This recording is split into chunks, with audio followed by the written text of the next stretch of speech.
This is a bit of a different episode for me. In over 200 episodes on the Productivity Podcast, every single one of them has come from somewhere real. A life event, something I was curious about, something I learned from someone, or something I watched happen and thought it was worth passing on and teaching. This Build Your Network 8-part series, including this bonus episode, isn't terribly different, but it has more to it. And I thought it was worth telling you how this series came to be because I didn't just do a podcast series for you this time. I also built a tool for myself that I'm sharing with you so you can take all the things we went over in this series and build a remarkable network for yourself. Then you can realize all the amazing things it can produce for your professional and personal life. Over the last couple of years, several friends have been navigating job searches, and I've had a front row seat to what that experience looks like. The frustration, the dead ends, the emotional grind of it. I watched some of them spend months blasting applications into LinkedIn and job boards with almost nothing to show for it. Recruiters who went quiet, processes that went nowhere. Then that post we talked about in episode 2 showed up in my LinkedIn feed. You'll remember it from the guy I used to work with. He tracked his entire job search with real numbers. Over 500 applications applied for through LinkedIn. No offers. Then 5 conversations with people in his network, with people who actually knew him. The 5 conversations produced 3 real interview processes and 2 offers. One of them was, in his words, the job of his dreams that he of course took. That post stopped me cold and really got me thinking. Around the same time, one of my friends who was job searching hired a career coach. The coach gave him what sounded like a simple assignment at the end of last year.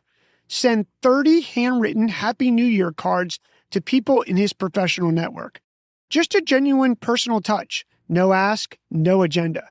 A few months later, after getting almost nothing from recruiters, he had 3 real job leads come back from those 30 cards. 30 cards, 3 leads, versus months of recruiter outreach that produced about nothing. Meanwhile, a few other friends landed new roles within weeks of deciding they wanted a new job because they went straight to their networks. They didn't wait for the job board to surface. They called and reached out to the people who knew them already. I watched all of this happening at the same time and kept thinking, the research is so clear on this. Why do so many smart people still default to the system instead of their network when the system keeps failing them? That question sent me down a research rabbit hole that turned into this Build Your Network series. And here's the thing you should know about me. I've spent over 20 years building networks, personally and professionally. I send an email newsletter to my network every few weeks, and an annual print piece I actually snail mail to them. Keeping up with people has always been important to me. And on the professional side, I've spent the better part of 2 decades building all sorts of CRM systems, everything from social networks to professional CRMs. A few years ago, I got frustrated enough with the tools available for managing my own relationships that I started building something for myself. My wife has run a family office for over 20 years, and between the two of us, we manage a lot of relationships, from personal friends and family to professional contacts, vendors, investors, advisors, personal connections, and all sorts of other connections like these. Every tool we tried over the years divided our contacts across a dozen different apps doing a dozen different things, and we were constantly trying to stitch it all back together to have one master list of contacts. With nothing out there, I built something that solved it for us. A relationship operating system rather than just a simple database. Over time, that tool's become known as Trello. So that's how this series in Trello was born. Real friends, real struggles, real data, and a tool I built because I needed it myself. Which brings me to the point of this bonus episode, because the strategy we covered across 7 episodes only works if you have a system to hold it all together, and that's exactly what Trello is built to do. Here's how Trello maps directly to what we covered in this series.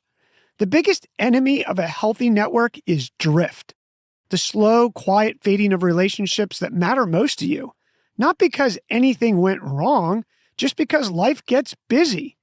Trello has a feature built specifically to fight this called Keep in Touch boards. It's a visual Kanban board where your contacts are the cards. You set them up in columns based on how frequently you want to reach out, monthly, quarterly, annually. and your contacts move through the board based on when you last contacted them. At a glance, you can see exactly who you've been neglecting and who needs a deposit this week. You can build separate boards easily for different groups. Your inner circle, your key mentors, your work references, your personal board of directors, your pivotal contacts. The system does the remembering so you don't have to. My friend's career coach made him send 30 cards manually. Treveli's Keep in Touch boards automate that awareness, so you always know who's overdue to reach out to before the relationship goes cold and the outreach feels awkward. The second thing Treveli does that maps directly to the series is track the history of how you met people and who introduced you to whom. We talked in episode 3 about how weak ties, the marks of your world, open doors your closest contacts can't. Treveli keeps a permanent map of introduction chains so you never lose that context. You can see exactly who connected you to whom with timestamped notes on every interaction. When you're building towards a pivotal contact and need to trace the path back to get there, that history is right there for you on their contact card. Third, all the files and links you exchange with a contact automatically organize themselves on that person's contact card when you connect it to Gmail or Microsoft 365. No more digging through email threads 6 months later trying to find something someone sent you. It's attached to the person it came from's contact card right where it belongs.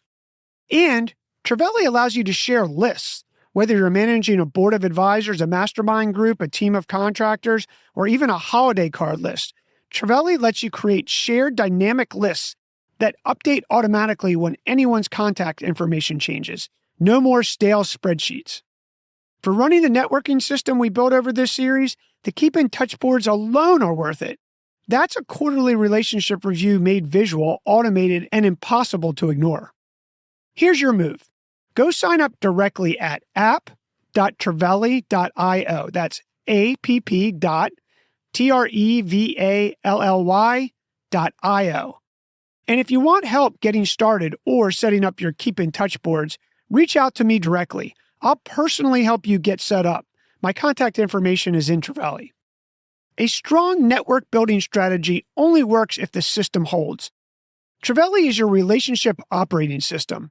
And a quick disclosure if it's not obvious already. Full transparency, I'm the co-founder of Treveli. I built it because I needed it, and I recommend it because it works. That's the story. Check it out at app.trevally.io. Your move.